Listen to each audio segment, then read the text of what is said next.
Hello and welcome to this week's podcast. It's season 3, episode 10. I can't believe we've already got through 10 episodes. In fact, it's 11 if you count the lakes. I can't believe we've already got that far in this season. Anyway, there's 6 of us here today. Hello everyone. You all good? Hello. Yeah. Hello. Yeah. Managed to make it through the snow all right. How's the snow with you, Sam? Because obviously you must be suffering with it, well, or enjoying it. I'm enjoying it. It's absolutely stunning. I've only made it out in it once, and that was yesterday because I've been a bit busy. But yeah, it's a complete winter wonderland here. It's like Narnia. So don't mean to brag, but yeah, it is stunning. And I shot a video yesterday as well. So yeah, which will be a nice Christmassy one. Yeah, good stuff. Landscape, I take it, not wildlife. Landscape, but we've got quite a bit of wildlife around as well at the moment. I saw a white-tailed eagle down at our local river the other day. Hannah and I went down there looking for otter tracks, and there's an eagle there. And pine martens are still visiting the garden, and the snow's good because you can see their footprints. You can see where they've been. They're like going across the roof of the greenhouse. So yeah, but I've not photographed them much. Wow. Very jealous. The most important question is did you wear a Santa hat in your video? No. Not a Christmas video then, is it? You're not watching it then, Gary? No. No, I'm not watching it if there's no Santa hat involved. I can Photoshop one. White-tailed eagles and pine martins, fine, but no Santa hat, you're out. What about everyone else? How's everyone's week been? I mean, I've seen some rather good pictures from a few people here. How's your week been, guys? Very good. Yeah. Not bad. Yeah, a bit chilly. Spent a nice few hours out on Sunday morning at my favourite local haunt, which was looking amazing in its frosted coat and the hoarfrost on the trees. It was stunning, absolutely stunning. Loved it. Lots of photographers there. Is that Whiz Beach Strip Club you're on about? Yeah, it is, mate. Yeah. To hide the camera a bit though. But yeah. No, it's cracking. Lovely. Really nice. Weren't you mobbed by groupies though? I always get mobbed by groupies, and much to Gary's annoyance, because I did invite him along, but he declined, and if he came along, they would all be mobbing him as well. But I had to take all the glory myself. Yeah, must be terrible for you, mate. It was. It was absolutely, mate. Hated it. Hated every minute of it. But you got some very good shots, though. I've got to say. Thank you. If you guys haven't seen Jamie's video, then you should watch it because there's some excellent shots on there. Yep. Thank you. Yeah. Someone else who got some good shots this week, Stuart. Do you want to talk about them? Should we just close landscape photography of the year now? Or? I think so. Yeah. You keep saying it. I can't see me bloody entering it again, to be honest with you. But well, if you send them to me, I'll enter it on your behalf. you can have them. Yeah, you can have them. I mean, it's just. I mean, I think saying everyone here, but there's just been so many great images over the last fortnight or so. It just shows when you give, photographers good conditions to work in, just how many amazing pictures people can produce. And I mean the last week I saw in the lakes has been brilliant, like everywhere else. I probably missed the period where there was a lot of hoarfrost because I wasn't well, but when I eventually did get out, it was just, I'm saying hoarfrost, the fog rather. I didn't get much of the fog, but the hoarfrost, I did a couple of shoots. One video I've just put up around Derwent Water, and then I've just finished putting together next week's video. I'm not going to say the location because I must give thanks to Mark Littlejohn for this, because he sort of put me onto this place. But out of sort of respect him, I won't say where it's at, but just absolutely amazing conditions. The sort of conditions that you'll know yourselves that the more you do this, I think I said this in the video, that you become acutely aware that you're not going to see these conditions again for a very long time. So the sort of pressure's on to try and sort of capitalise a little bit. But no, it's been absolutely amazing. I think it's fair to say, though, that it's easy to assume that in those conditions it's like shooting fish in a barrel.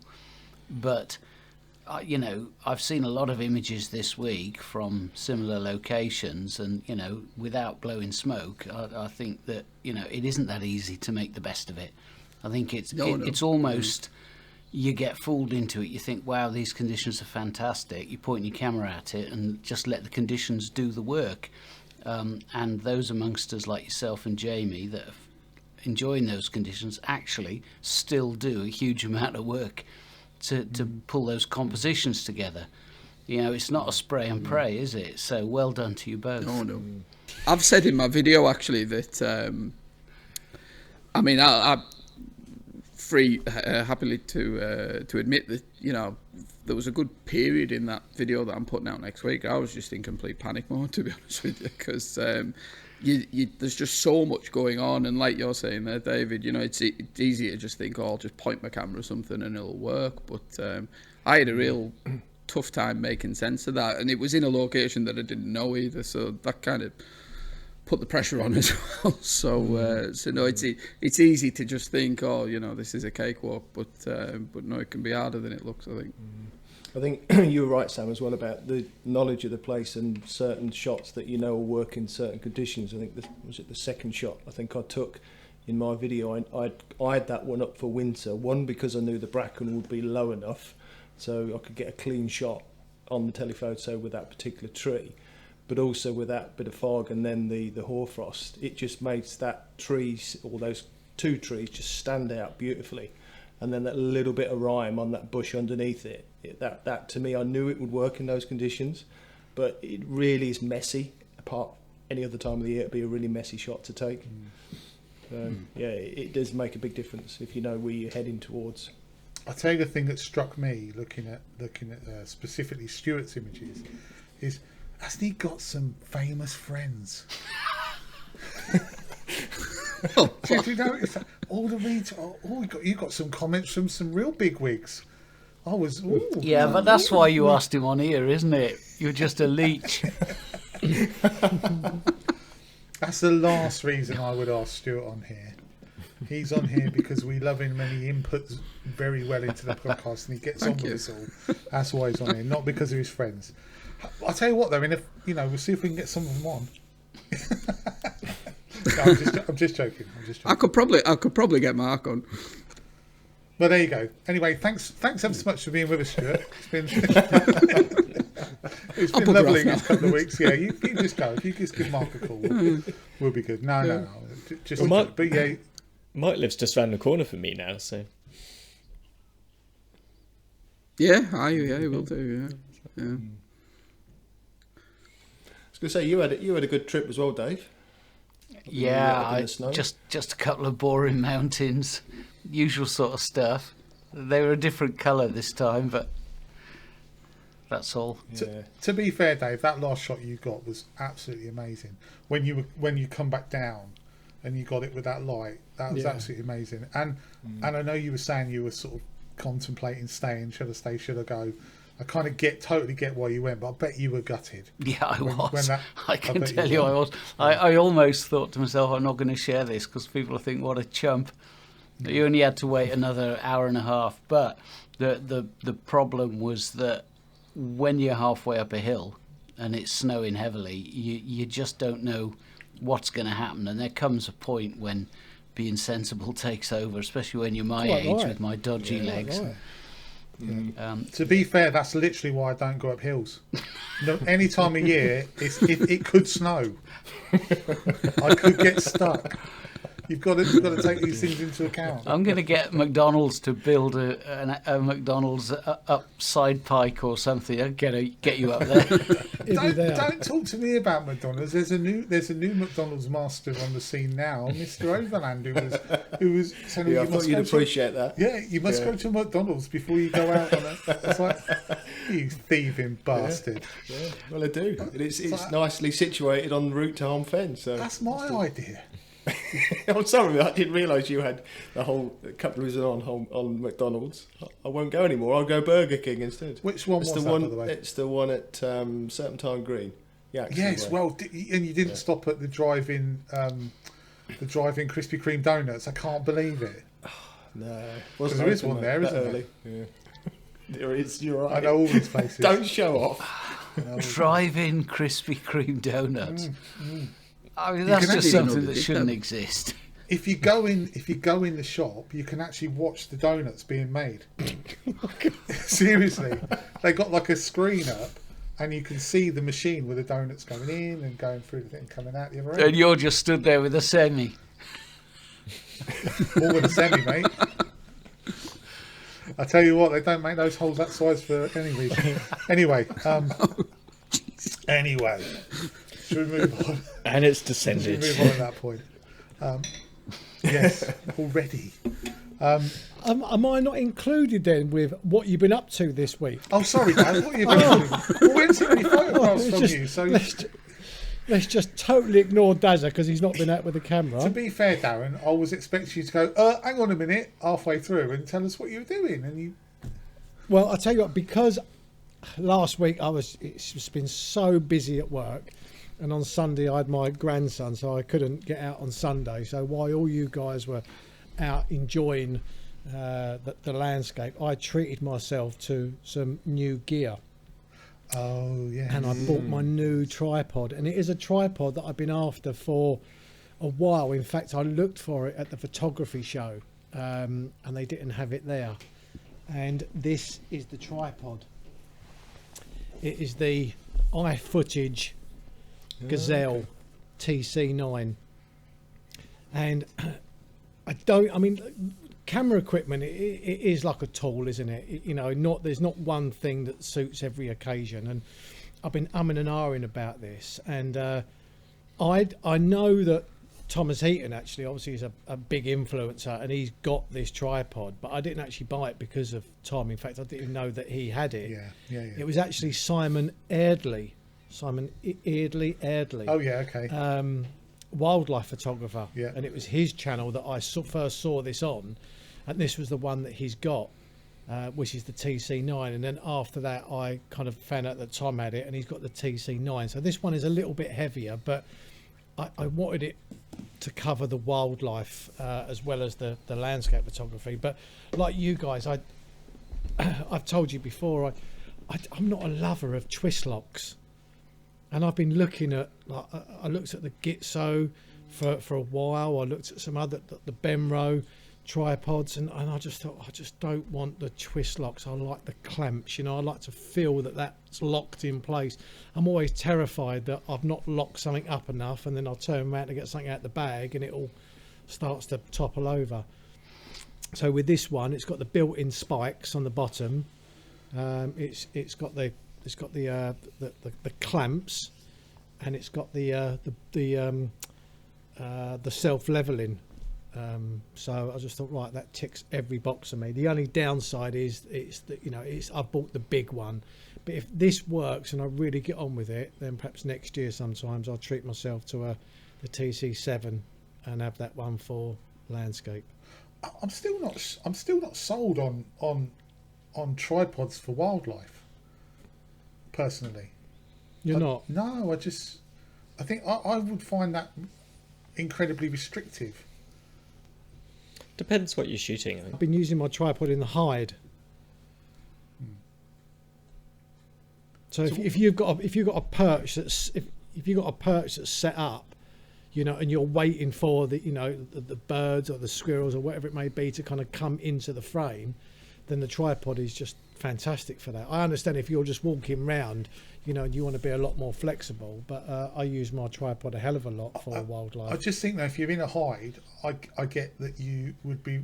So if I was saying, right, I'm going to lock it onto a specific perch and wait for the animal to come to that, but in the meantime, look, there could be one over there, one over there, one over there, and then with a tripod, even with a gimbal, sort of those swinging gimbal things you can use, I still would find that restrictive. Whereas if I just got, if you're setting it up for a single shot, I get it totally, but I just think that I would find it like you're going to miss out. You could miss out on other stuff because you can't get there quick enough with the tripod. But I'd say more than 50% of my time, that's what I'm doing. Yeah. I'm focusing on a point. Like even when I went to the lakes to photograph the dippers, I set my tripod up really low to the water, and that was something else that I wanted. I wanted a new tripod without a centre column. Okay. And again, that ticked the box for me there. But I set it very low to the ground, and I laid on my stomach. That's when I got 6 ticks, so it perhaps wasn't a good idea. But I was focusing purely on like mossy rocks, and that was great just to kind of just pan the camera. Okay. So that's why I got this. It was predominantly for wildlife. Cool. So that's what I've been up to this week. Thank you. You can move on now. Yeah. Is that all right? Yes, all right now. Carry on. Are you sure? Yep. Yeah. Okay. All right. Actually, because I've been up to something this week. It's all about you, isn't it? I've been thinking about photography. I haven't been out. I didn't go out and take any photos in the cold, and we had the conditions. I haven't been feeling like doing it. I haven't felt like picking up the camera for quite a while now. But this week I did start thinking what my plan is, what I'm hoping to do, but I think is a bit of a pipe dream really. I'm hoping that I can find someone local with a little bit of land, because I want to dig a pond, and I want to dig in hide next to the pond. But I don't know anyone. If anyone who lives in my area has some land that they wouldn't mind me abusing, that'd be great. But if that fails, I'm going to build a hide in my garden. We can do it in reverse if you want, because I've got a pond that needs infilling.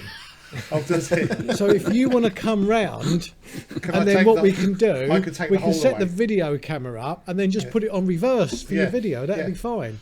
Can I just take your hole away? You can just take my hole away, yeah. And transplant it somewhere else. That's absolutely fine, mate. Is there not a pond somewhere near you? There's got to be, surely. I don't know. I mean, the thing is, Gary, ponds involve digging. Trust me, I've done one. There's no way, Gal, you're going to dig a hole on someone else's land. Just find a pond. Yeah.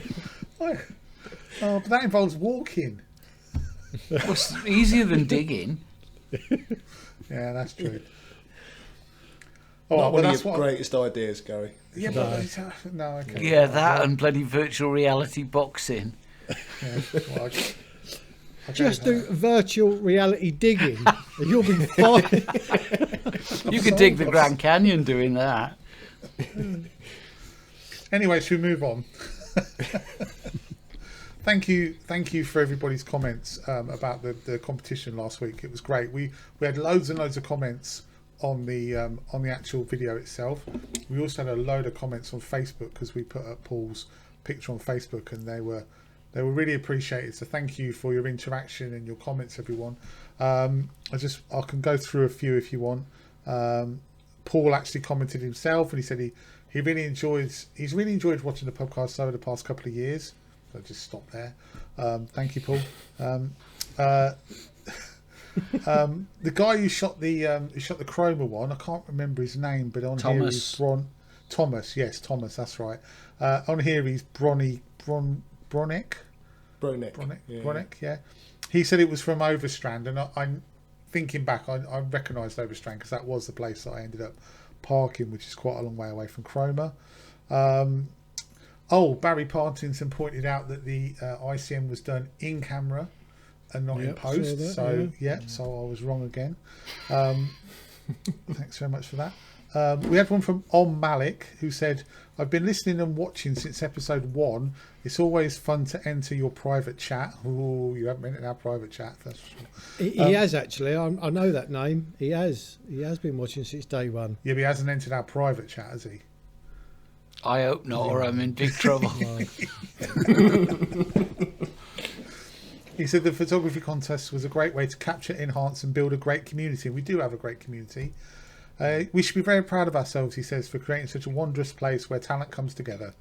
And I hope this contest becomes a seasonal regular feature. Well, yeah, maybe it will. Yeah. So, but thank you. That's a lovely comment. Well, it sort of has been. I think that was the 3rd competition we've run. Yeah. So clearly hasn't been watching since day 1, like you said. I'm just joking. No, he has. I know. I'm just joking. I thought you were going to say Paul wrote in and said, "Easy." Someone did point out that it wasn't the station master, Dave. It's more likely to be the driver. He was more likely to be a trained driver because of the things I he had noticed with that him. comment, and I thought, how helpful for somebody to write in with such a detailed alternative explanation. Yeah. But I was in a hurry because I had 130 images, of which 120 needed a title quite quick. Yeah. And Stephen Darlington said that the image of the deer, the stag, it was taken in Richmond. No, it wasn't taken in Richmond Park. It was taken in Bushy Park. So shame on you guys. Shame on you guys for marking it down. That's all I'm going to say. That was me. Sorry. Someone else said that Dave should name every image from now on. So when we get to the feature that we've got with some images in, Dave should name them, and that will be interesting if he's had a few more drinks. Anyway, we had lots of comments, but we did have a couple from Mark Taylor and Usarch Photos, they were called, and basically they were talking about Christmas because we're at Christmas, and they were saying if we found something under our Christmas tree on Christmas Day, what would we like it to be? And Mark actually went a little bit further, and he said if you found two pieces of photographic equipment on Christmas Day, one money no object, and one if the budget was tight, what would you like them to be? So, should we have a little bit of a chat about that? Do you fancy that? Yeah. Yeah. Has anyone got any? I think let's go to Jamie first because he looks like he's got some more. He's always well prepared. I'm always not well prepared. I have given it a little bit of thought. So we're talking about photography equipment. Two pieces under the tree. One money no object and one money affordable. That's what I just said, yeah. Okay. So I'm just repeating it, just Quit for stalling. clarity. Gary. He's stalling for time. That's what he's doing. Yeah.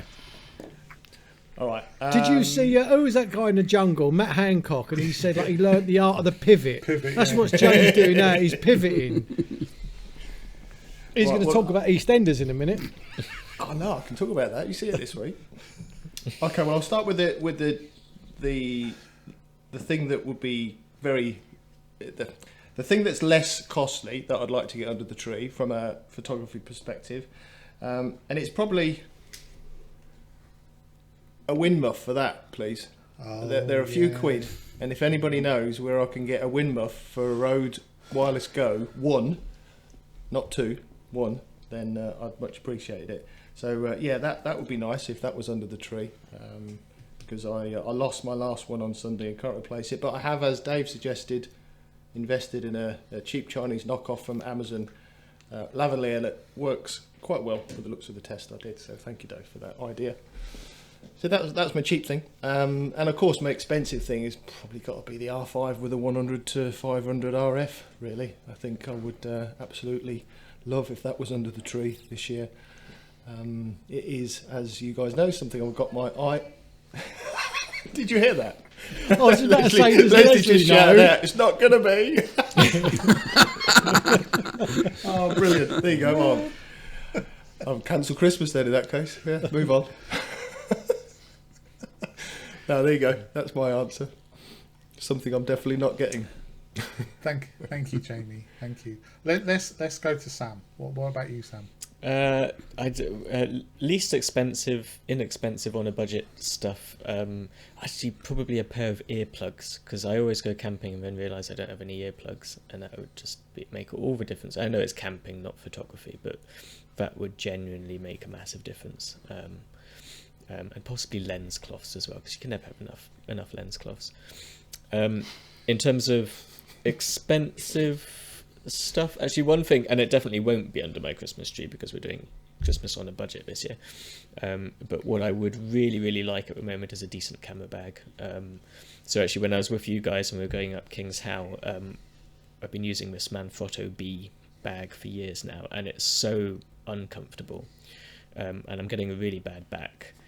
And also when I was going up King's How, the zip actually came apart on it, so I now have lost all faith in it. So I'm kind of in desperate need of a new camera bag, and I've got my eye on a Shimoda 35 litre for that. Hannah's not convinced, and it's a bit of a Definitely. Yeah, well, go for it. They're brilliant. I've seen your guys' ones, and it seems to suit me down to the ground. The only issue is because we have for 400mm lens as well, I'd probably have to go for the large insert on it in order to get Go things in. micro four thirds. I just used the 25. Okay, in that case, if money's no object, then it would be the Shimoda bag with a micro four thirds camera system in it. Okay. It's on its way. Perfect.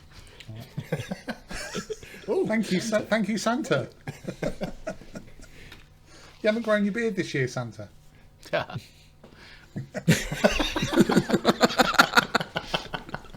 Sorry. That's all right. Don't worry. I'll just cut it out. Stuart, what about you? Money. If money was no object, probably. I mean, I've had the pleasure of using this a couple of times, just as a sort of loan. Is a GFX 100S. I'm not that much of a gear photographer, to be honest. I very much see gear as a sort of means to an end, to be honest. But having seen the raw files that come off that camera, they are beautiful raw files, and obviously for the kind of stuff I do with the gallery with big prints, that next sort of step up to medium format with 100 megapixel sensor, you do actually see a bit of a difference with it. So probably that, if money was no object. Cheaper thing, I was struggling for this, but then when I was out the other day in the hoarfrost, I realised I desperately need a good set of gloves, because I've always sort of cheaped out on gloves and just get a £10 pair out of Mountain Warehouse or something. But I broke my wrist a few years ago, and one of the things that they said to me after the operation was that in a 10-15 years you might start getting arthritis in it. And what I'm finding now when you get really cold weather is, especially in the one hand, it's just hands like seizing up basically. So probably gloves, I would say, for the cheaper thing. Although a decent set of photography gloves these days I don't think are that cheap anyway, but it's probably that, I would say. No, that's good. Like literally everything about me wants to leave Darren out just to wind him up. But Daz, let's go to you next. What would you have? Well, if money was no object, at least two of you guys know what I'd probably go for, and that's a 600mm f4 prime. Yeah. All of 12 grand. That would be kind of straight on my list.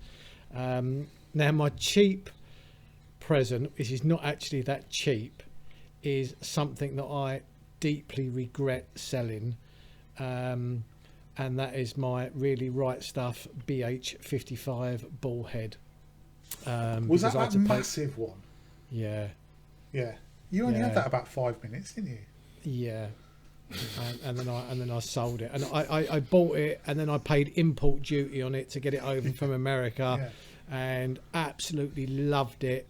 Had it for all of 10 minutes, and then sold it on, and I deeply regret doing that. So it's not a cheap item, so it's not really a budget item, but it's a lot less money than a £12,000 lens. But if I could get that back again, yeah, I would. Why did you get rid of it then? Yeah. Because I was doing a lot more hiking and I wanted to travel lighter. Right. So there was a few items that I sold in able to make some funds for other lighter equipment. But looking back, I just wish I would have just kept it. Live and learn. Yeah. So that's your budget item, is it? Yeah. And how much was that? About 550 quid. I was going to say that. That's more expensive than my expensive. Yeah, but you got to remember this guy's got 3 wings on his house, and one of them's for the servants. No, it was just something out there that I was just no. Dave, what about you? I'm struggling to think of a budget item because I've got expensive. Well, you can go up to about taste. 3 grand. Daz has allowed it. I honestly, seriously, I haven't got anything. This year I bought the flagship Olympus camera. I've got all the lenses I want. There's really nothing that I can think of. So if somebody put some cheap shit under the tree, I'll be very upset and take it straight down the charity shop. But I do have an expensive one. Yeah. What it would involve is a voucher for a Learjet to pick me up at RAF Valley and fly me over to Mammoth Lakes in California, with accommodation for a couple of weeks in the eastern Sierra Nevada mountains, with you guys along too for photography in California. Yeah. Because I've been there a couple of times, but I took my fishing rod. I didn't take a camera. And I had a trip lined up with Jeff Ogden. It never came off because of the pandemic. So that would be my expensive gift, is travel for photography. Is there a Visit California website I can apply to? What, get sponsored by them? Yeah. Because, you know, we're definitely going to get sponsored by someone, not. Okay, so I guess it's down to me again. Well, funnily enough, I've already got one of mine. I bought it early, and it's this. It's my it's the lens cap for a Sony E-mount, right? I'm always losing them. I'm always, no matter what happens, I'm always one short. So I'm like, at the moment, I'm sort of like, if I, it's okay when you got the Sony on the camera, the lens on the camera, but as soon as you're right, Daz. You right, Daz? I could hear a noise. It's my laptop overheating Okay. a bit. Oh, it's the okay. fans kicked in. Okay. As soon as you take the lens off the camera, I've got no lens cap. So I bought two. I've actually got one over now. I've got one spare, which is really good. As for a budget one, I have to give that some thought. No. Oh God, you guys move in different circles. I think if we're talking money, no object, I think I'd probably really like a Sony A1. Really like that, you know, with a big old, with a 200-600, the new 200-600 lens as well. That'd be great. So yeah, that's what I want. So if anyone's watching Sony, please Sony, feel free to get me a couple more of these because they're really useful. So yeah, thank you very much. So I hope that's answered your question, Mark, and you Sarch photos. Do you find it annoying when people don't use their real name on things and they use like a? Because you don't know who you're talking. It's like, you know, you don't know who you're talking to, do you? I'm not, you know, no offence, you Sarch photos, but what's your name? Give us your name. We can. Isn't it? What, Sarch? Yeah. Do you mean like re-photography? Yeah, exactly.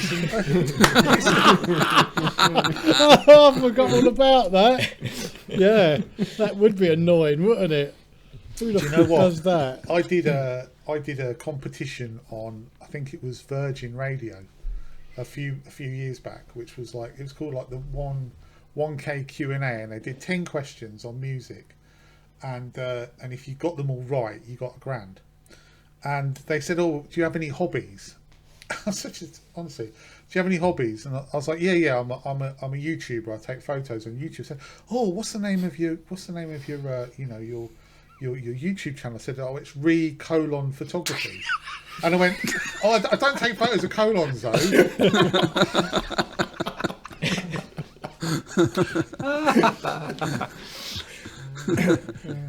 I didn't win the grand. It'd be worse if it was a semicolon. Anyway, let's move on to another topic now. This one's from Darren. Because actually, Daz, you do put in a lot of topics, so you know we've got to say thank you. For that. Put in loads of topics with a very small percentage actually gets chosen. My hit rate isn't very high, considering Bit like how my many. photography. Because the majority of them are absolutely ridiculous. That's why. So, yeah, that's true. Can't argue with that. Okay, so this one was, I mean, let's do this as you actually put it in, which was monitor versus PC. I think that was your question. I was confused by this when you put it in like that. Sorry. Like sometimes I'm at work, or sometimes I just think of things, and I'll just quickly put. It's almost more as a reminder for myself. So then you guys go, "What does that even mean?" And I think, "Oh, I know what that means." Yeah. I prefer your drunk ones, to be fair. Cheers, mate. Your drunk ones are the best. They ones. are the best, aren't they? Yeah. That drinking Coniston was probably Yeah. the highlight of my year so far. Anyway, explain what you mean by monitor versus Right. PC. So I've got I bought my laptop, my MacBook Pro, and I bought my desktop Mac, both of them about 6 years ago. My laptop is a 16 gig of memory, and the desktop is 8 gig. So the desktop, which I love, 27 inch, but it's so slow, and it's getting slower. I mean, if I shoot a large pano, I have to process it on the laptop and then transfer it over to the desktop, because if I put it straight on the desktop, I'll just get that kind of spinning pizza wheel constantly. And I've noticed that the last few months my desktop has just been like, it's painful. It really is. So not at the moment, but it will come a time where I will need to buy a new desktop computer. But then I was thinking, well, actually, should I buy another desktop, or should I just buy a nice monitor and then run it off of the laptop? So that was my question, really. And I was thinking, I think Dave has got something that I'm talking about, and Stuart kind of prints, and so I was thinking, what route would you suggest that I go down, having two machines or one machine and a good monitor? Well, I use, it's a more recent laptop, but it's actually a far lower spec than your Pro. It's the basic MacBook Air M1, so it was I was an early adopter, which is unusual for me.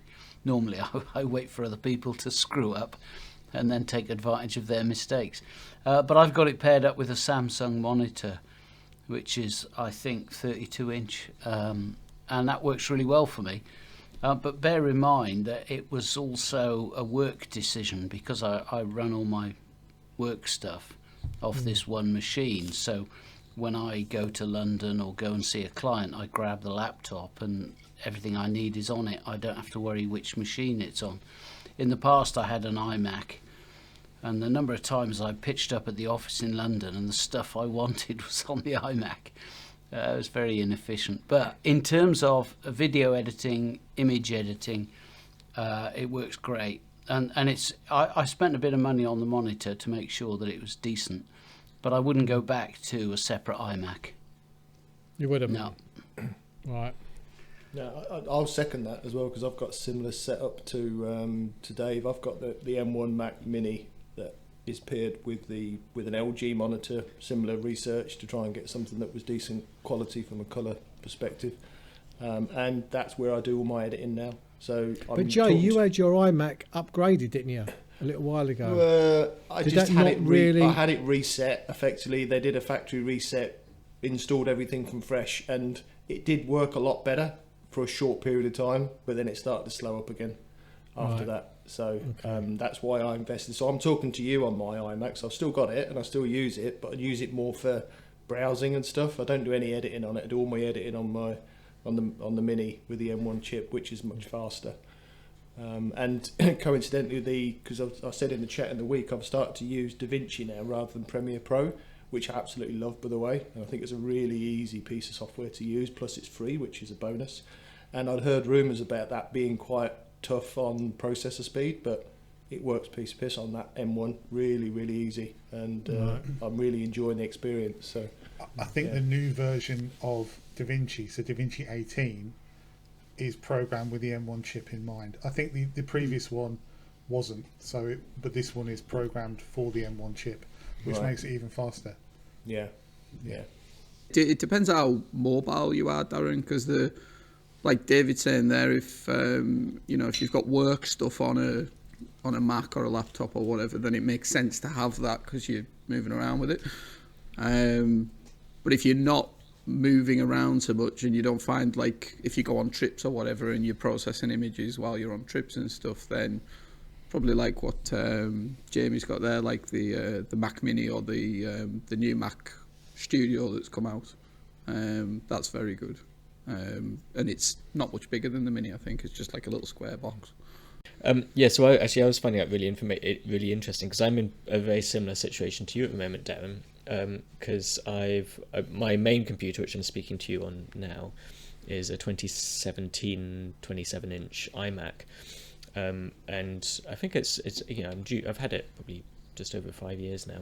and it's just starting to run a bit slow. I have actually bought new RAM for it over the years, and you can do that with iMacs really easily. You just buy new RAM and put it in the back, and that's helped. And I still run DaVinci on it. I've never had an issue running DaVinci and editing on it. But Apple have kind of annoyed me a little bit, because if I was going to replace it, you can't now buy a 27-inch iMac. I don't think they only do the 24-inch ones. No, 24, isn't it? Yeah, unless you buy a separate computer and a separate monitor, which is about £1,000 more than I paid for this iMac. So I'm also about to lose my academic discount with Apple, which I get 10% off because I work for a university. So before I finish that work in January, I'm probably going to buy a new laptop. So I probably will go for an iMac, the Apple Air M1, just a basic level. So it's really good to know that it works well, and it would be useful because I don't actually have a laptop when I go away. It's one thing that annoys me, is that I don't have a laptop to take with me. So we've been wanting to get a laptop for a while. But to know that I can still run DaVinci and do the photo editing on that, that's really useful. My little MacBook Air is the one that I stashed in your car when we were up in Scotland. I should have nicked it. And but it's a brilliant piece of kit, that it's so thin and light, and yet powerful enough to run, all the stuff. I mean, bearing in mind, I run a couple of IT-based businesses, so it's got to do a job. Well, the other thing is, highly recommended. So I basically don't have anything on my iMac. I run everything on external hard drives, which I think has helped. Perhaps I think my Lightroom catalog is on the computer, but all the files are stored on the hard drive, so it doesn't clog it up, and I think it's probably helped to prolong its life quite a bit, as well as the extra RAM. But I think with a laptop as well, things like storage, I'll have everything on external hard drives anyway, so hopefully it'll be fine. Yeah, I ran out of storage within about 6 months of getting this, because I was too tight to spring for a bigger internal SSD. But with external SSDs running at sensible speeds, there's no mileage in stacking it up internally, and it makes it flexible then. So all of my footage from video stuff and all of my raw files go onto the SSD and get processed in real time off that without any lag at all. I have no comment whatsoever to make, because my PC is old and useless. But if you want any storage, just on your Mando, look at that. Look, and that one or that one. I've got another one there. Some more. Are those all old 5400 RPM jobs? Yeah, they're all old hard drives, except I can't get any of them to connect. Hence my problem a few weeks ago. I'm still struggling. So, didn't somebody write in and help you with that at all? No, nobody helped. I'm sorry, you're all lovely, but none of you even were even close. There's somebody out there who knows the answer and is just waiting to bill you for it. Okay, what I need to say to people about this problem is it's nothing to do with the drives. It's nothing to do with the plug. It's nothing to do with the connectivity. It's something to do with, I think, the registry. There's a program that you can go into, and I can't remember what the program's called. It's something disk something or something disk on your. You get the little DOS. You can type all that in, and it comes up as a disk, but it doesn't come up as a volume. There you go. That might help you. Yeah. But I haven't got a clue, so nothing works. You need to mount it. I can't. I can't mount anything at my age, mate. Past all that. I'll set them up. You knock them down. Sorry, just a quick question for Stu. Where do you process your photos, Stu? At home or in the shop? At home. I did for a while, actually, have all my stuff through at the shop, but you've been in my shop, haven't you? It's a dust magnet, to be honest, because it's an old building, and people are walking around upstairs, just nightmare for dust. So I ended up moving it out of there. But I'm on a PC at home with a big 32-inch monitor, But I have actually thought about moving to onto a Mac and possibly going down the, getting a MacBook Pro and then being more mobile and just hooking the MacBook Pro up to the up to a monitor. Because the MacBook Pros now, I mean, you were saying about the M1 chips and stuff. I've got the iPad Pro with the M1 chip in for doing bits and pieces with like clients on workshops, and it just flies along. It's just so fast. So I mean that Mac. I don't know which MacBook you've got, Darren, but probably just hooking that up to a monitor is probably going to be fine. Yeah, it's old. I mean, as I say, it's about. Oh right, okay. Probably I think again it's about 2017, so it's not got an M1 chip, but it's still so much faster than my iMac. Yeah. So I'm just thinking, is it worth me just kind of getting a new monitor, a nice big 27-inch monitor, and just running everything through my laptop until the laptop dies, and then I will replace the laptop with something that's got an M1 chip in it. I think what Sam touched on it earlier as well. Sorry to go all kind of Apple, but I do like the big 27-inch monitors, and the new iMacs are all 24 now. So I'm just thinking I don't really want to spend all that money on a 24-inch screen. I'd rather go for the big 27-inch monitor. But I just want to get your guys' opinions, and I think you've. Can I just say about the monitor though, because I was going down this road a little while ago because I've recently changed my monitor, and the new Mac monitors, the 5K one, I think it's 27-inch. They don't get great reviews for value for money. That you can I get, wasn't thinking about getting a Mac monitor. Or just any monitor. Oh, right, okay. I wasn't going to go with one of those. Ah, no. Right, okay, I'm with you, because I've got an LG monitor. It's a 32-inch. Yeah, is it an Ergo or something like that? I think it's called. It's a cracking monitor, about £700, but it's absolutely brilliant. Right. Yeah, that's what put me off getting a Mac monitor, the reviews.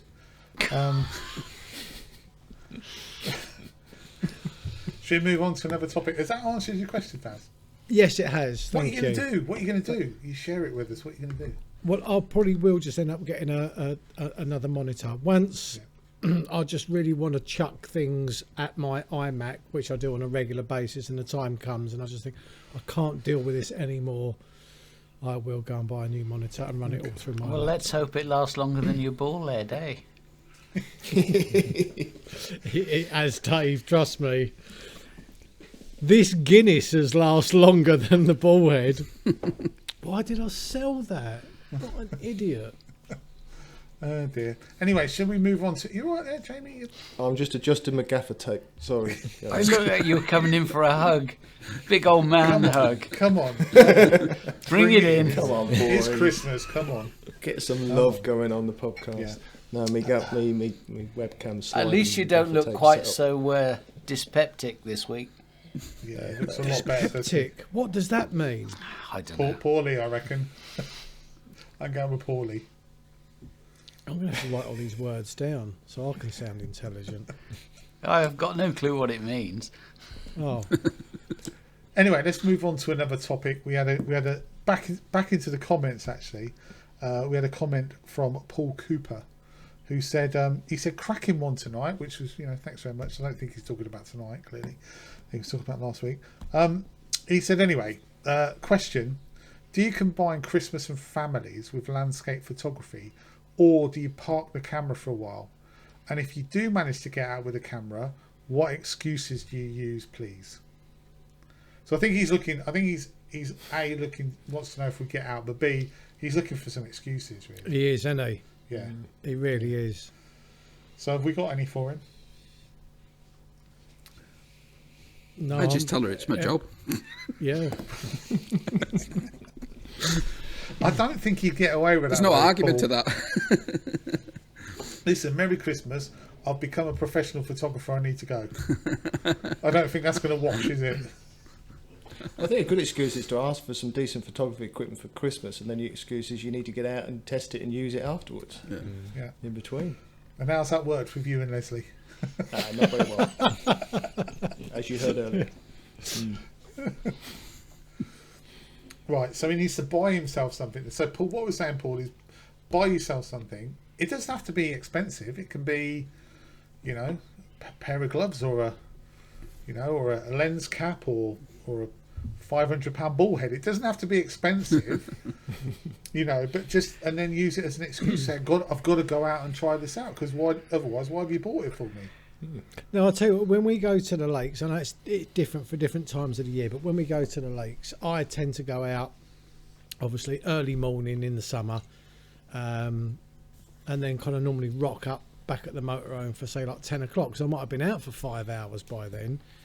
And then me and Els will have the day together, and then sometimes I might even shoot out in the evening and just leave her there, we're not reading a book, because that's her downtime as well, kind of, she doesn't get a lot of downtime.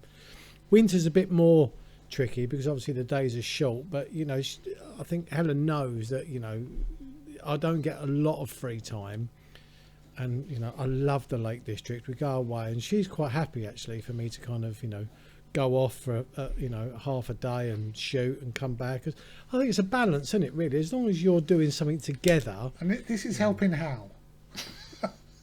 What do you mean? How is this helping Paul? For an excuse? Well, because I was going to say, because in the summer you could shoot out early in the morning and come back and spend the day with your significant other. But he's talking about Christmas. But in Christmas, if she knows that that's your hobby and your passion, then I'm sure she will cut him a little bit of slack. Hang on a minute, though. I think that if your wife or your significant other, whatever, just being right on, if they had a hobby that they really enjoyed, you probably wouldn't say, I'm not happy that you're off out, I don't know, dancing the samba or whatever the bloody hell it is that they do. Belly dancing. Now, I've been in the position in the past where I've had wives that would have given me grief. He's like Henry VIII, isn't he? He's like Henry VIII. He really is. It's true. I remember that wife back in Off with her head.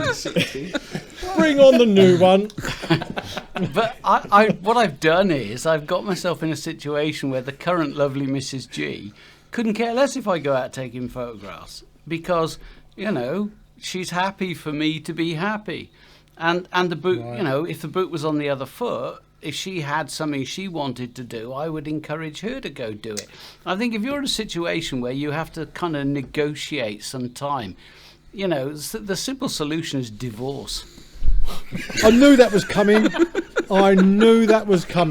So what we're saying, Paul, is essentially you picked the wrong woman. Yeah, that's what I'm saying. I was trying to be diplomatic with my answer. Hang on. And I thought, as soon as Griff gets the mic, I just thought, right, here we go. I'm just going to kind of hide behind here for a little while. Hang on a minute, because we've got someone here whose wife is also a photographer, and I'd be interested on Sam's input on this particular topic. Yeah. Well, we obviously don't have any issues if one of us wants to go off and do photography, or we'll go and do it together. Christmas Day, actually, it's normally difficult because, I normally do the cooking. So most of the time on Christmas, I won't go out. But we normally go out for a walk anyway on Christmas. This year, we're going to have both sets of parents with us, staying with us, and I'll be doing the cooking. So I very highly doubt that I'll have a chance to get out and do any photography.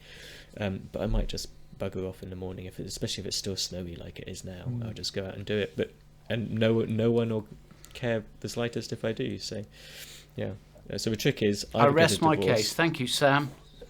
Or marry someone who's also a photographer. So yeah, there you go. Well, my advice, Paul, is be a man and just tell her that you're going out. She'll be fine with it because I don't take any shit. You said that in hushed tones. I'm expecting that door to come flying open in a second. What's Beth's number again? Let it go. You'll never guess what he just said, Beth. He had a thought that was independent.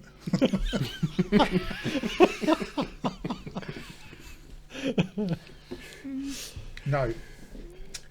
Paul. So has that helped, Paul?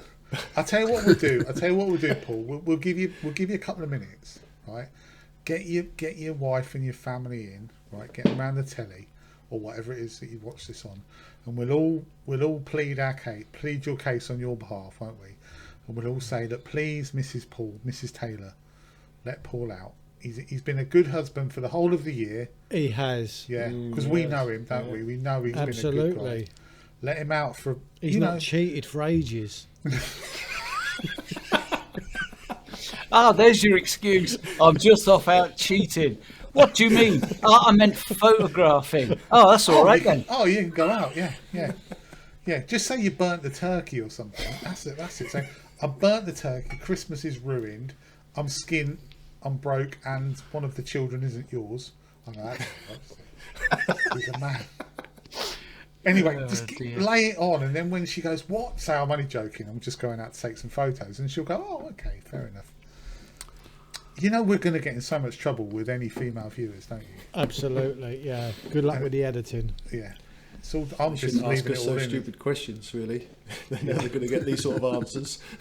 Yeah. It was interesting because we have some female viewers, and they're good photographers, and they're They nice are. people, and they never write in with questions because they know better. Yeah, if you any female viewers want to ask a question, feel free.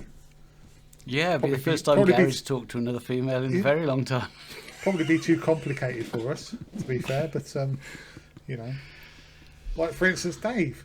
You could say, Dave. I don't know what I was going to say. I don't know. Anyway, I hope that's answered your question, Paul. It hasn't, has it? None of us. No, I might have think just there's a lot caused of good lots of suggestions in there. If he made it like worse for him. digs through all the rubbish, there's one or two nuggets in there. Yeah. I mean, So for just example, open a gallery, divorce, burn the turkey. I mean, it's all good. Yeah. Thanks for your question, Paul. Really appreciate that. So got us all you've got us all into trouble. Yeah, changing the subjects a little bit, but Sam just said something. Oh, we go for a walk on Christmas Day. Weather permitting, anything but rain. We're on Christmas Day. We're going up to. Shit, I forgot what it is. What's the smallest way? Looking forward near to it, King's Ian. Health? Castle Crag. King's. What is it? Castle Crag. Castle Crag. Sorry. Yeah. God, So we go. ask the Lake District expert. Here, Sorry, I had a senior moment. Yeah, we're going up to Castle Crag on Christmas Day to break out the turkey sandwiches. Because Helen said, well, Helen wanted to go up to Harrison Stickle on Christmas Day. I went, God, that's a bit of a long It's a walk. stiff I said, walk. yeah, I said, why don't we just go up to like Castle Crag? So that's where we're going to go. What are you guys doing for Christmas Day? What are the plans? I'm cooking. I'm cooking cooking. pork chops.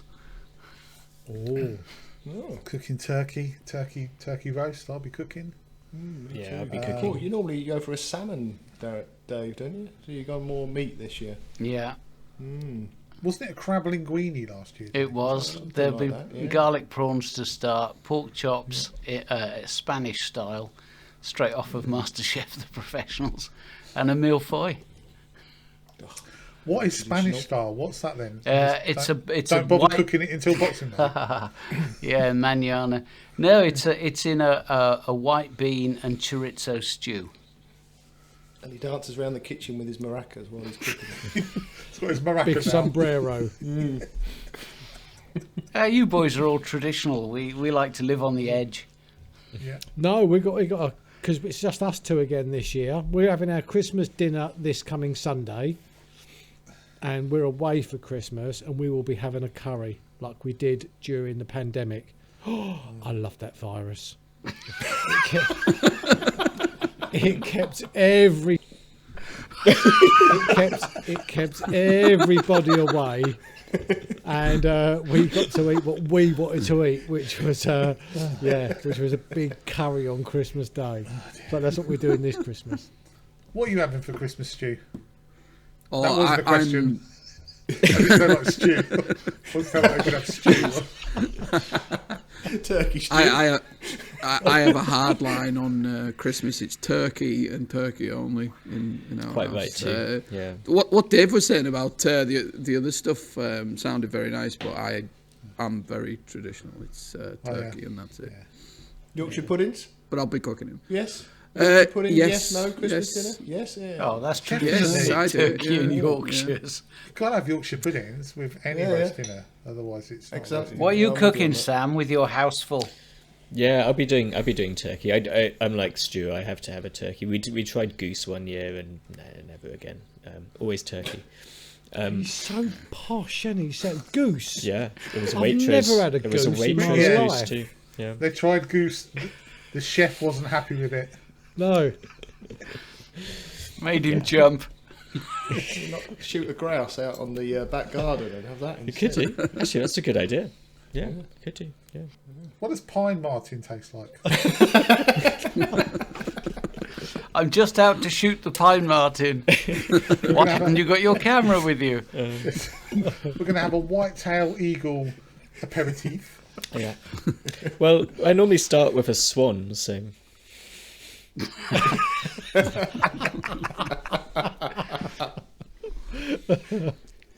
Oh, talking of which, our lake froze up this week, and I was watching the swans and the geese coming into land. It was hilarious.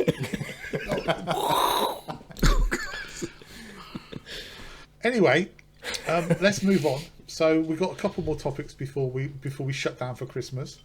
So actually, I think we should do our Secret Santa last. I think so. Okay, so let's do this topic, which is we had a little chat, didn't we, in the group chat? And we thought it would be fun to share our worst photos. What does?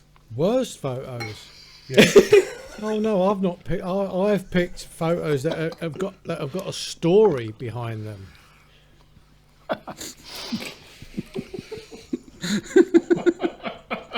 Is the story crap? You're joking, right? Well, do you want me to go first then? Yeah. Yeah, go on.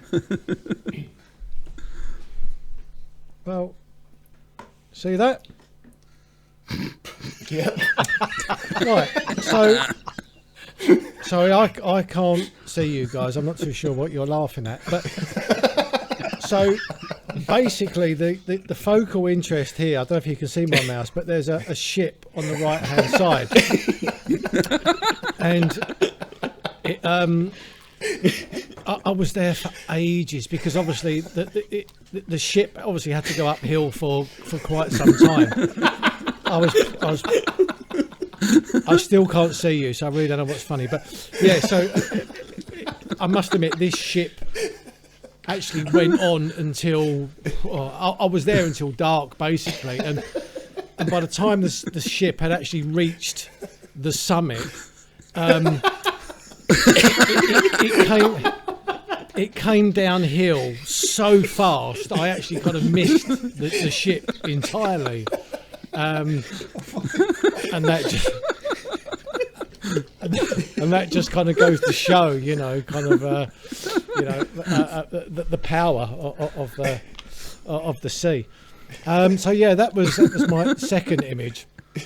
Now my third image, which I really like this one because I'm not too sure what these kind of flowers are here, or that I've used for foreground interest, but I kind of like the Z line because it shoots off to the right, which hits this rock, then bounces obviously back, draws your eye to that bench, which then draws your eye into the centre of that kind of dark bridge. And I just think them leading lines they work really well. It's beautiful. So that was my third image. My fourth image was I was trying to use the subtle lines of my polarizer there. Is there a slight vignette on that? There is a slight vignette. That's what I was going for. You know, like back in the day, they was experimenting with Vaseline on the lens and all that. I was going for the subtle, in camera vignette with that. So yeah, that was, and I'm not I'm not too sure if that actual horizon is going, uphill. That's going to a summit as well, actually. But I don't think you notice that with the subtle vignette. And then obviously everybody loves a pano.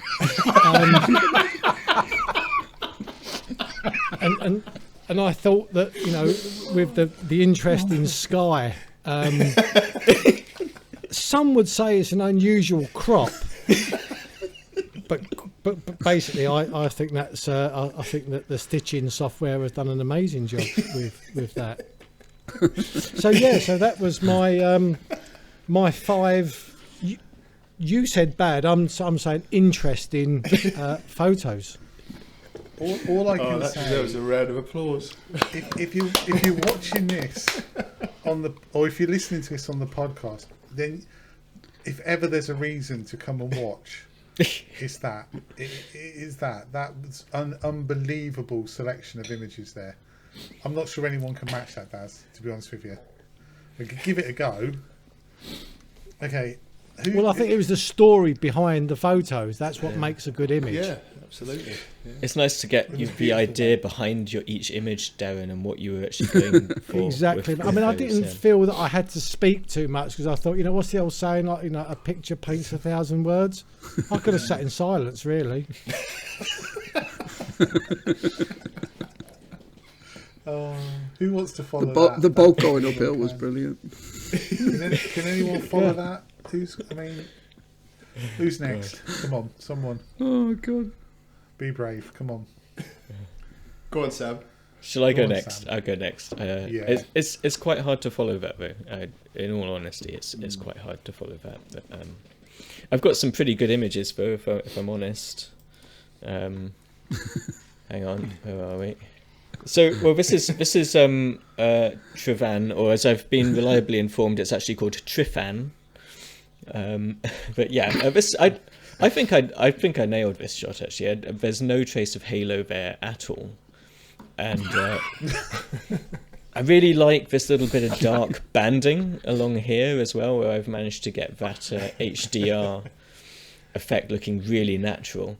And actually, the joke with this image is my most popular video on YouTube has me embarrassingly showing this image as an example of how to blend images.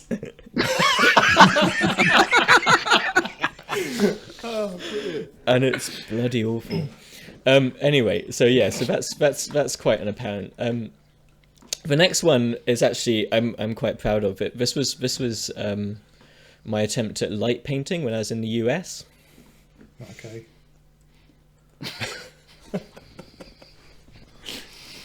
Which again, I think I managed to do that really, really well. It's a nice little bit of shadow going around here. So that's a good image. And then the next thing is, so I used to use filters. I used to use Koken filters quite a bit, which some people have complained that they've got a bit of a color cast, but I don't really know what they're talking about. Because I think that looks really, really natural. The sea genuinely was bright magenta. That was one I was pretty proud of. But I'm a big fan of keeping colours natural and keeping my processing natural, and it's something which I've tried to do a lot in all my photography. So a few years ago, Hannah and I took a trip to the Alps. We went to Chamonix. We hiked up to a lake called Lac Blanc, and it was some of you guys might be aware of it. It's a stunning location, and we flew out there specifically to photograph it. And I was really pleased that we went all that way so I could come back with this, which I think is a pretty special image, where I've used this tuft of grass as a nice bit of foreground interest. It's great. And foreground tuft of grass. Yeah, it's amazing. And I was actually really pleased that you couldn't see the mountains; they were covered in cloud, because it meant I could really focus on just how bright blue this lake is. Using your filters as well on the sky, I see. This is straight out of camera, Jamie. Yeah. Ah, okay. Yeah. Sorry, talking to a professional. Yeah. This is natural. And then When was the nuclear war? I think probably my favourite image of all time, of course, was when I discovered HDR, and I took this photo of the Bristol Suspension Bridge, which was great because I clearly felt that I needed to use HDR in this image, because the dynamic range was so vast that I had to use it. And if I hadn't done it, I wouldn't have been able to get this really nice little bit of dark bit along here where I've tried to blend the image. So I think those are some of my finest pieces. But on the plus side, you did get the Bristol Balloon Festival in as well, though. So I did. Not all is lost. I did. See, honestly, I looked at those and thought they weren't that bad. I've done way worse. They weren't that bad. Those were the worst Who's I could next? find. Well, go on then, Gal. You go next then. Oh, well, I've got so many to choose from. That's the problem that I've got. I'm No, just almost 5. Okay, right. Okay, well, you're gonna have to bear with me while I go through these because I think this is my number. This is my first one where. The thing is, these are live on Flickr, aren't they? These are on Flickr. These are. You're putting these out as your These standard. are all of these are published, right? None of these are like this is me. This is me in a photo. I really like the fact. I don't know what that is. Well, I love the titles. Yeah. Oh, what's the title? Not a rolling stone. This Not a one, Rolling Stone. because it's gathered some moss. Do you see where I've come from? I thought what I would do here is I would take it so it looked like I'd really f***ed it up in terms of depth of field, where this large area here on the right is out of focus, and I thought if I could just sharpen it to within an inch. I mean, it looks like it's that bit there. Looks like it's made of Tetris, doesn't it? So I thought, yeah, that was that's probably one of my favourites. You have to give me a minute because I've got to go through quite a few here to get to what I want. There's so many good ones. This one's a particular favourite of mine. Mind you, to be fair with this one, it was taken on an iPhone 2. But I just thought I'd share this one with you simply because of the compositional elements, the way that I've controlled the blacks here. I'm really proud of down in this little corner. It's the blue that I like, Gal. That's what it looked like. You should photograph for Thomas Cook. What I actually did, Darren, is I've done. There's a little bit of manipulation in this. I bought it into MS Paint, and I've just used the brush with the blue just to put across there to make it look. There's actually no C there. Well, I'll tell you what, mate. You'd never notice. I know. Yeah, it's very good that one. Well done. Lovely S-bend. Thank you very much. I've got to just come into some. We're getting towards some of my real favourite ones now. This one, that's a personal favourite of mine. That one. That's called. What? I don't know. I don't know what it was. I don't know. What the hell did you call that? I don't know. All I can think is I was drunk. I don't know. Yeah, you fell over in a field, didn't you? This is called A finger of fudge. Looking up slightly drunk with a very bad camera. I think it's really well done. Personally, I don't see. These are clearly dust spots that have been illuminated everywhere. I don't really know what else to say about that one. It's one of my absolute favourites. This is one of my particular favourites. This is called Mud. Oh, This is called Mud Track. that's my favourite as well. Oh yeah. Yeah. Yeah, I can see what you're Muddy doing track. there, mate. Yeah. yeah. That's Classic called type. Mud Track. Yeah. I don't know what else to say about that. I mean, that's a pretty accurate representation. It's very Did Dave subtly name processed. that for you? Oh no, mine would have been much worse. Yeah, it's very subtly processed as well, that one. Yeah. I think I've got one more, Another haven't I? clarity slider. Yeah, you got one more. I do need to share this one. I know there's lots of really bad... I mean, this is one of my favourites, which I genuinely... There it is. I genuinely got offended when someone said I'd blown out the sun. On that one. Wow. Oh, I can see it now. Yeah. It's well controlled. Yeah. Well controlled. I mean, the blues of the sky as well, I think are very, very natural. Definitely. I blame Adobe for this, though, to be honest with you. This is because if Adobe had never put in the clarity slider, none of this would have happened. It's their fault. Because I bet you there's a lot of people who've got photos like that lurking around somewhere. Maybe not published on Flickr like mine, admittedly, but lurking around. So yeah, that's my 5. That's my Christmas afternoon sorted out, looking through your Flickr.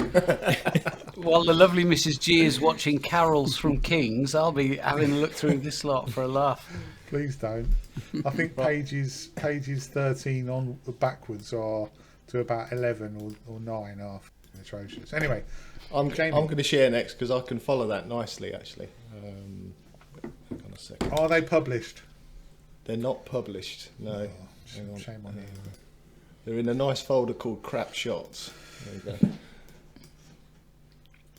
Right. Okay, so I actually watched one of Gary's YouTube videos when I For inspiration. edited it. For inspiration, yeah. It was around. It was how to use the saturation slider and how particularly to use blue.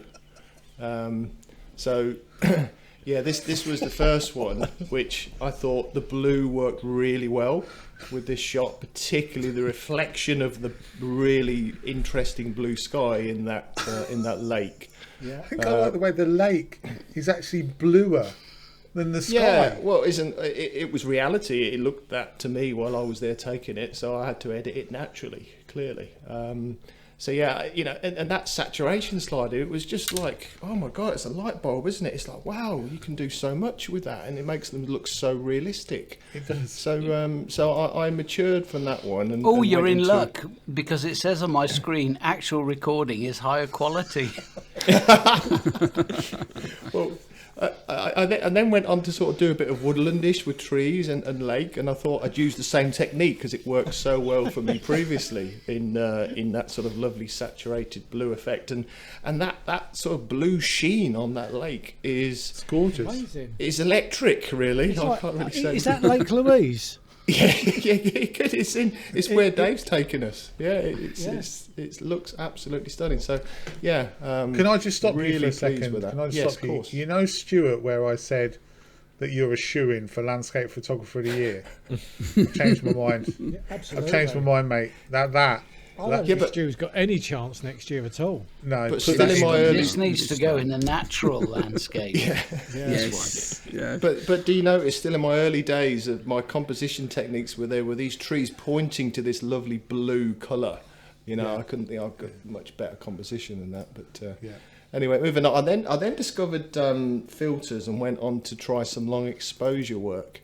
And I thought I'd incorporate some blue into that as well because it works so nicely like on blue, the other don't shots. you? Love a bit of blue, don't you? Yeah, and the blue in the water there and the stream at the back, I thought was really effective, particularly as it's completely out of focus, as is the whole shot actually, completely out of focus. But I guess when I'm standing in flowing water and didn't really think too much about camera shake or anything around stability, it was just how it came out of camera, and I was really, really impressed with it at the time. I thought, blimey, I'm a So you should professional.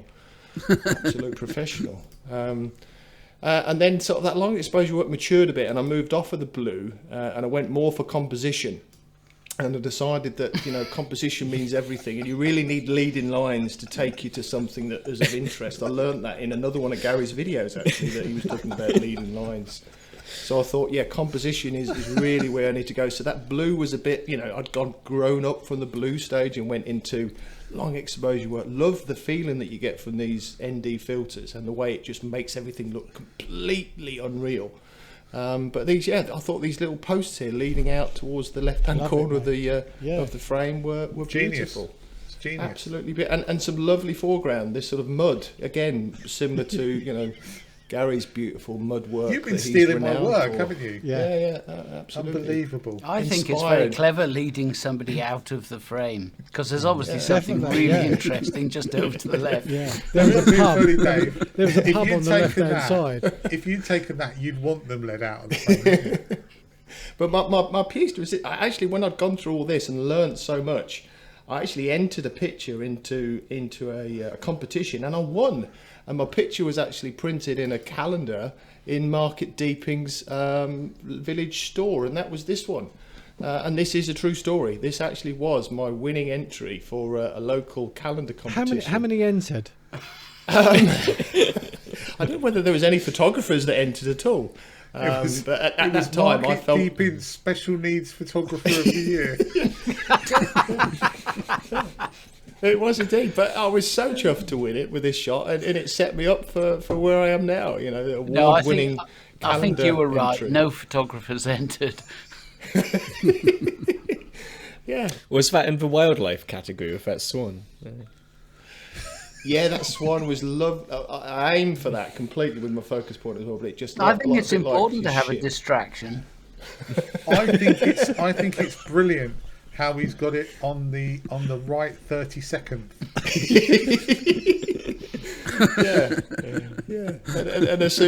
And we were having a bit of a nuclear winter that year as well, which I managed to capture quite nicely, I thought. So yeah, that's my maturity of photography. Is it beautiful? Well, I think they're stunning. Well done, congratulations. Go on, Dave. You can go next because we'll save the professional to last. I think Stuart's actually thinking about closing down his gallery after seeing these, to be honest with you. I bet he's thinking, I don't know where. I've got some horrendous stuff here. Go on, Dave. Can I just ask whose idea was this? Das's. Yeah, I'm not playing. Come on. Get him on damn there. it. Okay. I struggled because all the stuff that's rubbish I tend to get rid of. Listen, I've got plenty on my Flickr feed if you want to use some of Can that. I borrow some? Right, just a moment. Let me just share my screen. We'll share this one. Okay, I don't have a running commentary because I didn't give it that much thought. We'll appraise it for you. Exactly. Well, I'll leave you to sort that out. There you go. Pennepass car park.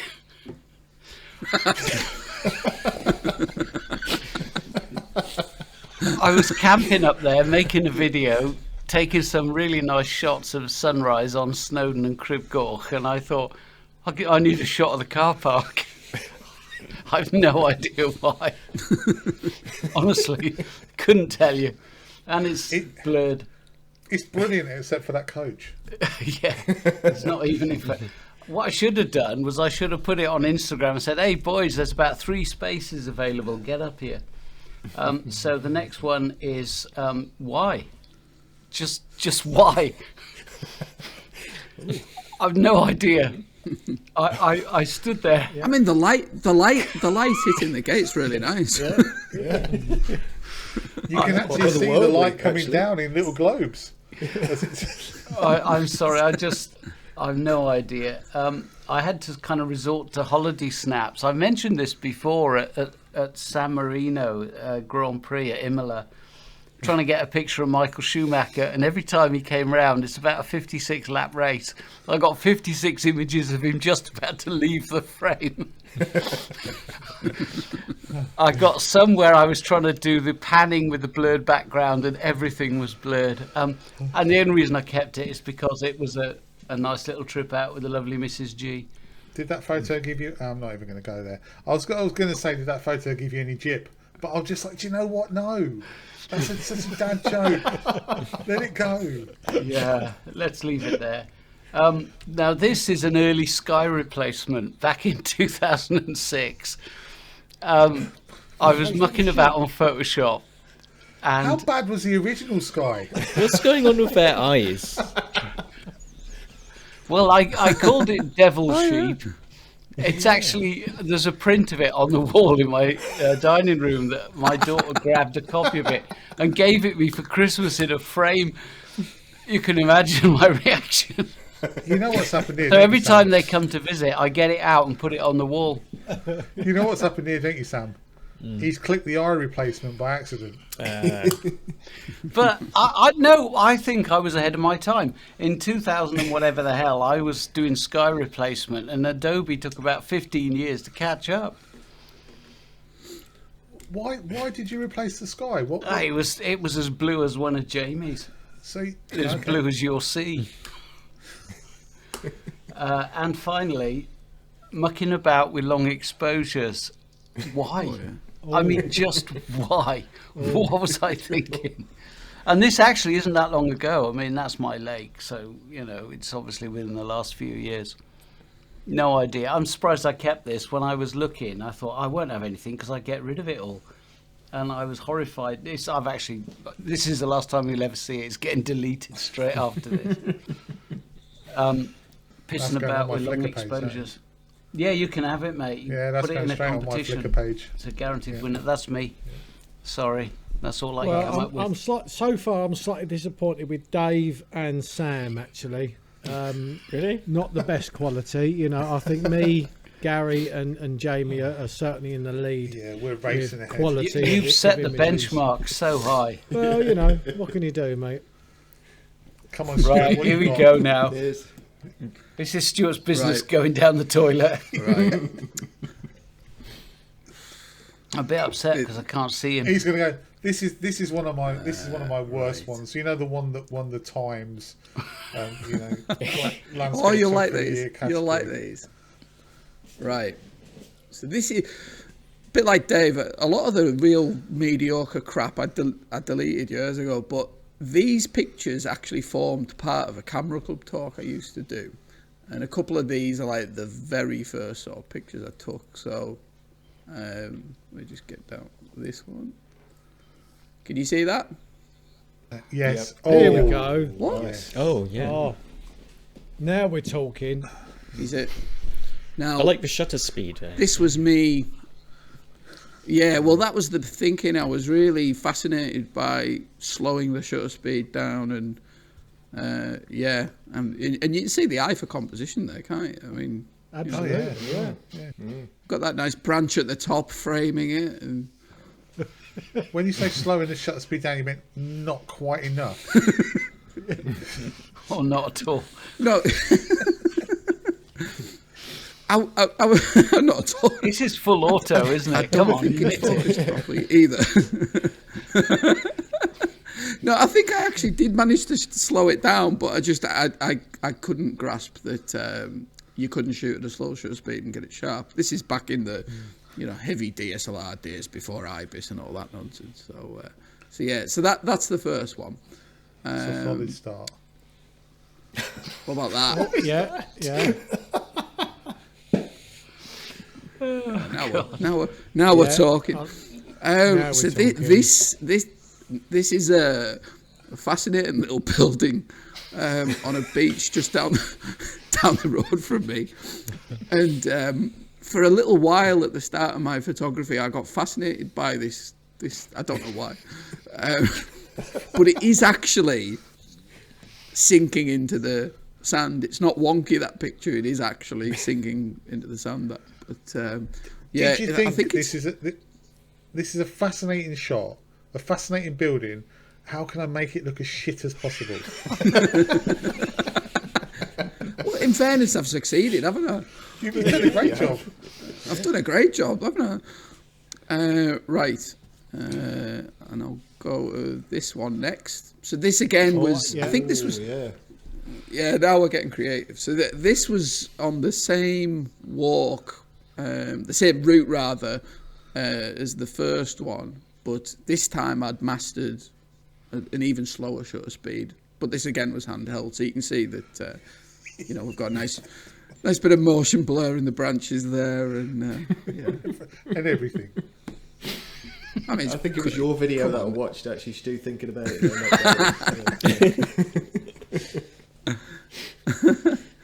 So this was me getting creative, but still haven't mastered just focusing the camera.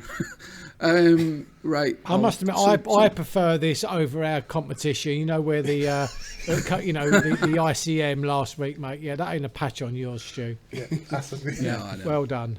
That's What about UCM. Can you see that? Oh, he's a bit of an angry hurdy there, mate. Well, yeah. I at the time I thought this was absolutely like groundbreaking. You know, to get a sheep in the Lake District on a mountain looking at me. I thought no one's ever done that before. No, like a pioneer. And I've got it nicely on the 30-second grid there as well. Yeah. Looking back on it, are you not gutted with that light? I haven't seen a sunrise like that up Capel since. Yeah. I actually managed to control the sky not bad there, but directly underneath Skiddaw, it's just perfect underneath the summit. If that is Skiddaw, is that Skiddaw? Blencathra. Blencathra. Yeah, it was perfect, mate. It's absolutely, So lovely framing there. Yeah. Beautiful. And this is my last one. I think this was in the HDR era. There we go. Nice and crispy. You could cut your teeth on that. It's that sharp. I like the fact it's HDR and you've still managed to blow it out. There's no excuse for blowing your highlights, is there? Absolutely no excuse. Oh, not you as well. Many times. Oh. So yeah. Oh, it's classic. This is the top of Fleetwith Pike when I found the clarity slider. That clarity slider's got a lot to answer for. I reckon. All that effort to get up there, and this is what you get. Yeah. I know. I reckon they put the clarity slider in as a joke. So they were mine. Well, I must admit, after seeing that, there is hope for us all, gentlemen. Yes, absolutely. That was really good. That was good fun. But in all seriousness, I think it's a really useful exercise just to show that we all have been through the journey, as it were, of experimenting with saturation sliders and HDR and producing questionable images. So we all do it. I'd be surprised if there's anybody who's at a reasonable level now who hasn't seriously oversaturated their images at some point in their journey. Everybody does it. Everybody does it. You just do. Every photographer goes through that. It's just how long it takes you to get out of that. Yeah. I'm hoping to get out of it shortly. I'm not. I love it. It's great. I just want to blow out as many suns as I can. That sounded wrong.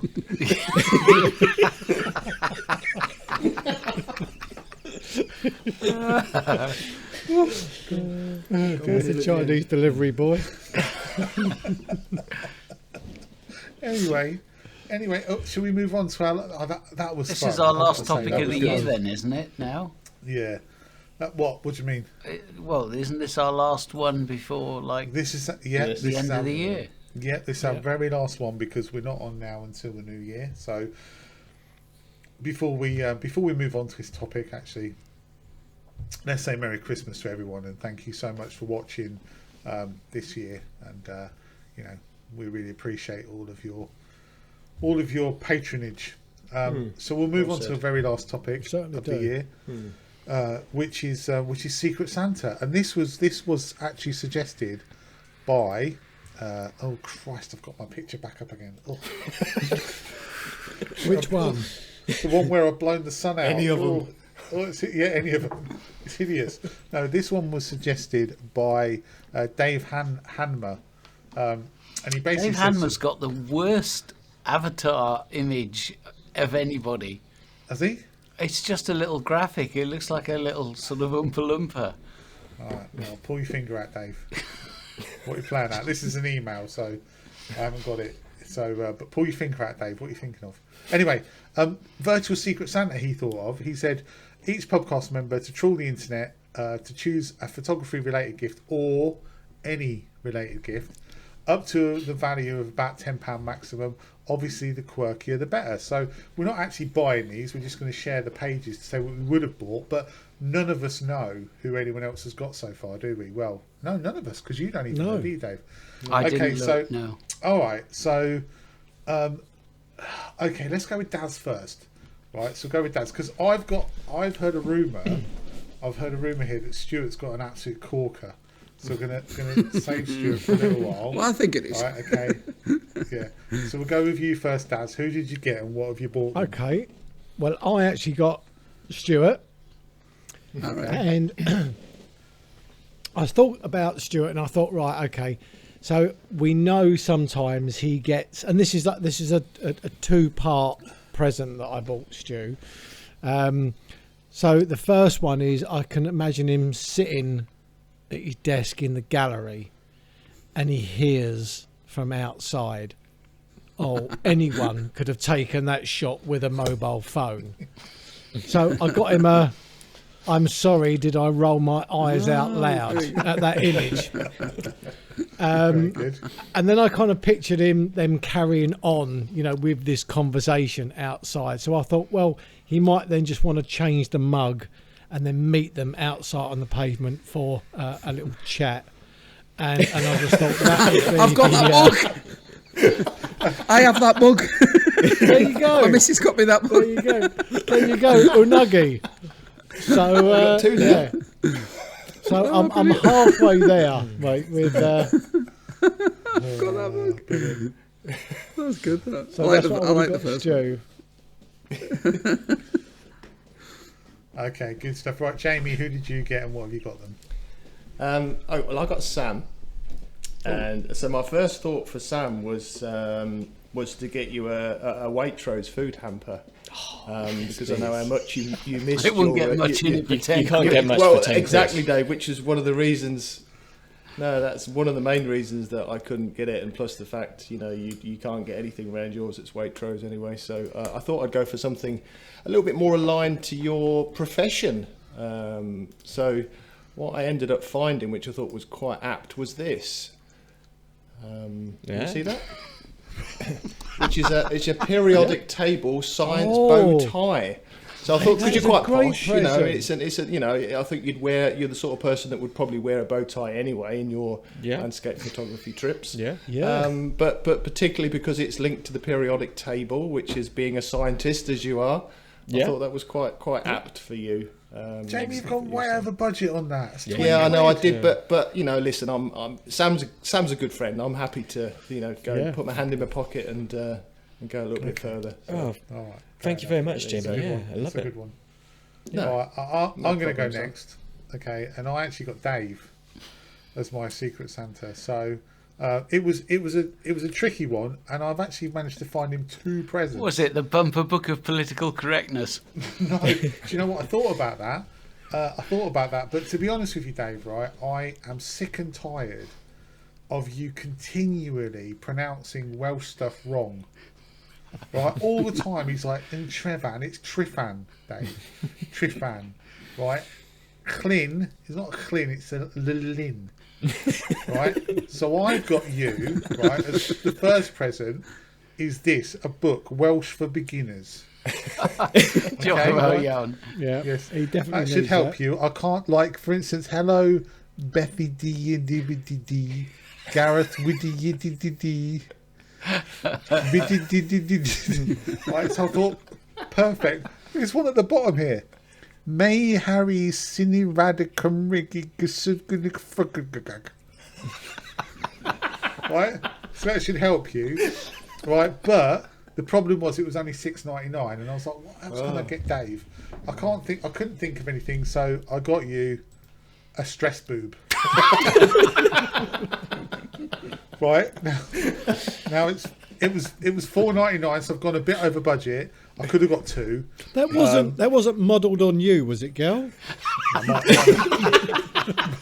Mine are bigger than that, mate, to be fair. But every time you get stressed, you can have a little squeeze of the boob and say, Trifan. And that yeah, no worries, yeah, he's bought himself a boob. So that should help you, Dave, hopefully.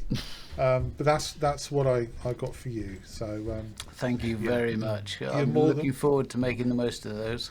You're more than welcome. So who hasn't gone? Sam. I've not gone next. So, yeah. Go on, Sam. You can go now. I'll go next. Okay. Well, I had Darren. Who have you got, Sam? Okay. Darren. Looking forward to it, mate. So this is actually something. Hang on. Okay. This is actually something which I thought would be really useful, and to be quite honest, actually, I could do with it myself. Actually, so I might actually get myself photography lessons. No. But I thought I wanted to get you something that you could use, not just. So I thought you could use this during recordings of a pubcast, but you could also use it when you go camping as well. So it's kind of multi-purpose, and it's a peapot. Oh, I know what this is. Get on the head of him here. I thought genuinely you'd have an awful lot of use for that, Darren, and I'd use it as well. That. So yeah, and it's in wildlife photographer camo as well. That's it. Thank you ever so much, Sam. Yeah, no problem. I like that. In all seriousness, I'm just. What's the little? Oh, that's so unisex. That's it's unisex, yeah. With Is that a little female stand for urinal it? as well. It's also attachment. useful if you're drunk. Oh, yeah. there you go. That's absolutely perfect. Yeah. Wow. In fact, I might. Thank you, Sam. I might get a one lot of those use out of myself. that. Yeah. Yeah. Go on then, Dave. You can go now. What have you got? Okay, well, this gives me an opportunity to get my revenge on you. So you're going to be gutted now that you. Here we go. I thought, what would Gary like for Christmas? 2.27 kilograms. Brilliant. Where's the novelty in that, though, Dave? That's just. That's just brunch. It's supposed to be funny, Dave.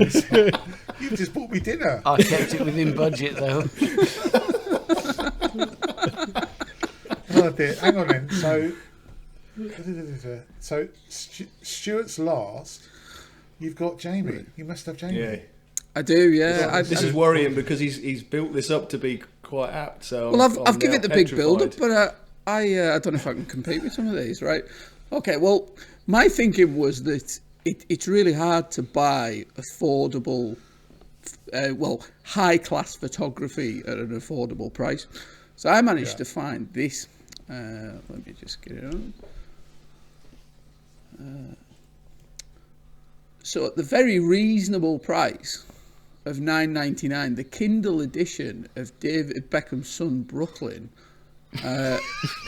this photography book came out to a lot of critical acclaim. And I thought, this is an absolute bargain. So $9.99, yeah, but photography book here. It absolute bargain. Can you see this? Can you see that? Share this. Oh, there we go. Can you see that? Oh yeah. Oh, Can you see the picture of the that's other? a good picture.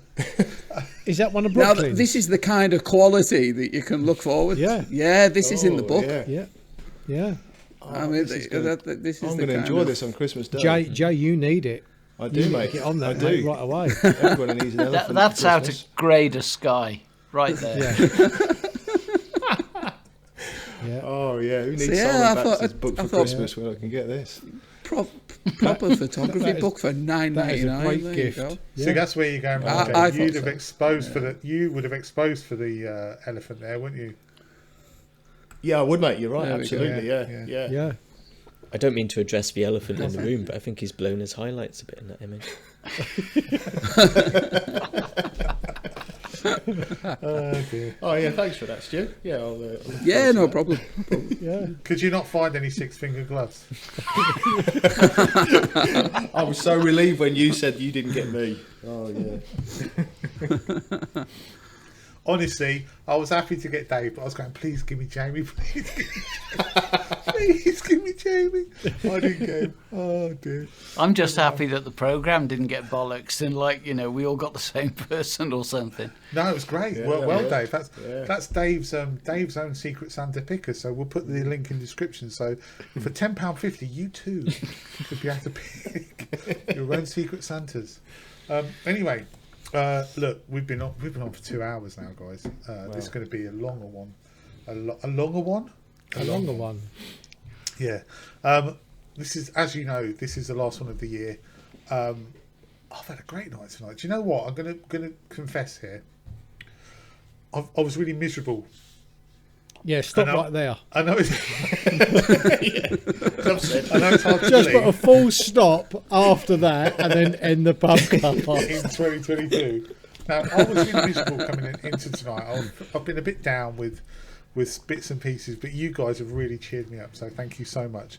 Well, I hope in turn we've cheered the audience up as well then, Gary. For Christmas. Don't do it for them. What's the matter with you? Anyway, no, seriously, thank you so much for watching over the past year. We hope that we've given you some enjoyment over the past year. We've been back in the new year. I guess all we can really say is Merry Christmas and a Happy New Year. We hope everyone gets what they want. And yeah, that's it. So thanks so much for watching during 2022, and we'll. Any of you guys want to say anything, by the way? No. No, you said it all. No. Okay, well, they don't want to say anything. Merry so. Christmas. Yeah, Merry Christmas. Yeah, off Merry that Christmas, beer, everyone. but Merry Christmas, and we'll see you in the new year. So thanks so much for watching and listening. Goodbye. See you guys. See Bye-bye. ya. Bye. Bye-bye.